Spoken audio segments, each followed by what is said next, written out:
আল্লাহ তাআলা তখন ডাক দিয়ে বলবেন, ও জান্নাতীরা, এই কোরআনের ভেতরে জান্নাতের কথা যা যা ওয়াদা করেছিলাম, বিশ্বনবী তোমাদেরকে যা যা শুনিয়েছে, উলামায়ে কেরাম জান্নাতের যে নাজ নেয়ামতের বর্ণনা যা দিয়েছে সব পাইছে তো? সব জান্নাতীরা বলবে আলহামদুলিল্লাহ, আল্লাহ সব পেয়েছে।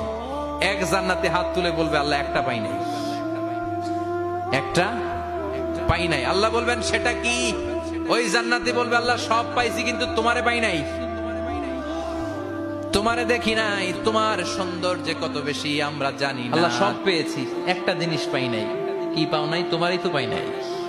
যে আল্লাহ সব দিল তারা তো পাই নাই। আল্লাহ বললেন, ঠিক আছে, আমি আমার সৌন্দর্য এখন তোমাদের সামনে প্রকাশ করব।